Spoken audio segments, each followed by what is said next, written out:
Hello, my name is Joe. Welcome to Yerevan, Armenia. I'm going to put some numbers up for you to look at. These are the numbers for me to travel from Egypt to Turkey to Ukraine. Cairo, I did Cairo, Luxor, Hurghada, Egypt. I did Istanbul, Turkey. And then I did Kiev, Ukraine. Right now I'm in Yerevan, Armenia. At the beginning of this trip, I was by myself. I took a one-way ticket from LAX to Cairo. After about 2 weeks, my girlfriend joined me. So pretty much all the numbers I'm going to share with you are two people traveling. The first is going to be ticket prices. Then I'm going to talk about how much money I spent on living expenses. Living expenses can be anything like housing or hotels or food, or in this case, like doing COVID testing and stuff like that.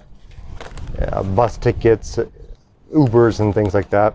And then I'm going to break it down and show you what I think about when I think about how much would it cost me if I stayed somewhere a month or if I stayed somewhere a year. I was going to leave in November of 2020 to go on my trip, but I had COVID on the way to the airport, so I had to cancel that. I had to push the ticket back to January 30th. I was in Egypt 88 days from January 30th to April 24th.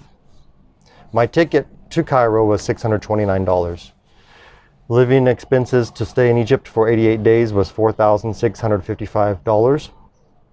That comes out to $53 a day.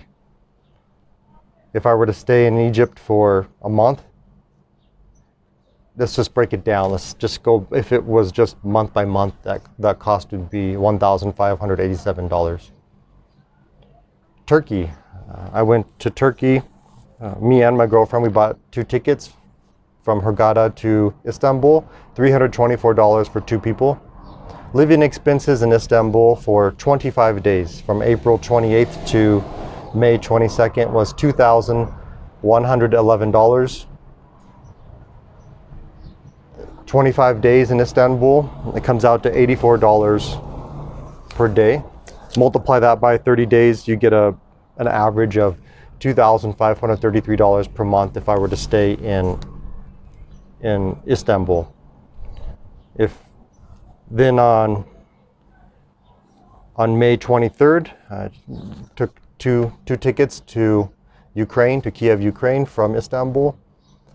Flight tickets, two of them, were $237. I was in Ukraine from May 23rd until June 18th.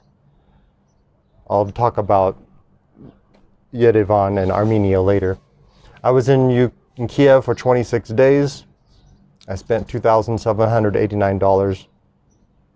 This is for two people, remember, two people. That comes out to $107 per day average. If you multiply that by 30 days, you get $3,218 average. So it went up a lot. I'm still not exactly sure why it costs so much for me to be in Ukraine. I think I kind of went a little crazy on the food. I was willing to pay a little bit more for the hotel. I got a little bit lazy, so I just stayed downtown, and I was willing to pay $5 more than I usually do. I paid about $25 a night, where usually I can get away with 20 or less per night. If you were to look at Egypt, $1,500 a month, if I extrapolated that over a year, that means I could live in Egypt for $19,300 a year. If I took my cost in Turkey, $2,500 a month, extrapolated that over a year, that means I could live in Istanbul for $30,800 a year. If I took that $3,200 average in Kiev, Ukraine, and extrapolated that over a year, that means I could live in Ukraine for $39,100 per year. I like to travel. I like to think about things and ideas and concepts and principles. And you can take those numbers and move them around, think about it. Just think about it. How if you have some money you want to blow, you could go to one of these countries and stay there for a month or a year. Maybe you're a young person and you want to do something new, you've never left the country. That's about how much it would cost me. Another effect I got by doing this, by writing down my expenses, starting back when I was still working as a bus driver and buying my first rental property, By writing down my expenses, I started to realize how much I need to live on comfortably, and more importantly, safely, to feel safe. And I found that all the countries I've been to about 30 countries. I retired when I was 36, and I'm 39 now, about to be 40. I've come up, no matter where I'm at in America or traveling around the world, or even when I was working before, that I just need about $20,000 to live on, $25,000 to live on. This makes me feel safe, comfortable, and I'm having a good time. Lets me buy all the books I want, lets me go for a swim, lets me have coffees, some good food every now and then, get a hotel every now and then, maybe buy a computer every now and then. It put it in my mind, not just how much it costs for me to live in a country as I'm traveling around the world, which is important for your planning if you want to do that kind of thing in your life. But it showed me that as long as I'm making at least $20,000 a year, I'm safe. And certainly I make more than that. Once you start making 50, 60, 70,000, you start to feel safe, and you start to feel like, I really don't need this much money. Now let me think about what can I do with this extra money, buying more property and growing it. And you don't feel that sense of being broke, because I know what I need to live on. A little bit more of a rant. I was doing great last year before this whole COVID thing. In March 2020, I was in Mandalay. That's the last video I made. I was traveling around, having a great time, like I always do. I don't have a job anymore. I just buy property and I live off of the rent and the income. And I was exploring myself. Who am I? What am I? What is money? What is wealth? Who am I in this world? And I was having a great time, but then the COVID thing hit, and the thing that bothered me about that was that other people's problems, I was pretty sure of knowing who I was. I'm knowing what my body is and isn't, and my health, and I'm pretty in touch. I listen to my body. I know what I can take and what I can't take, and what I'm afraid of and what I'm not afraid of. I experienced a lot by traveling, by sleeping in my car.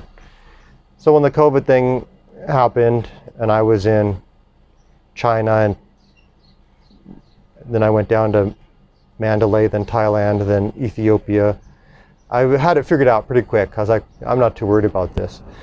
But other people's problems, I finally was able to retire at age 36.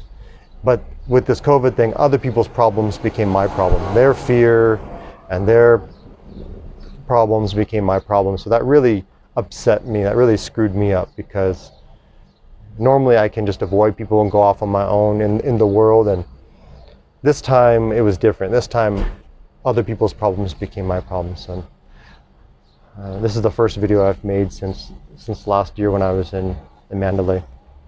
Start doing this. Just start writing down your numbers, whether you're working or you're traveling.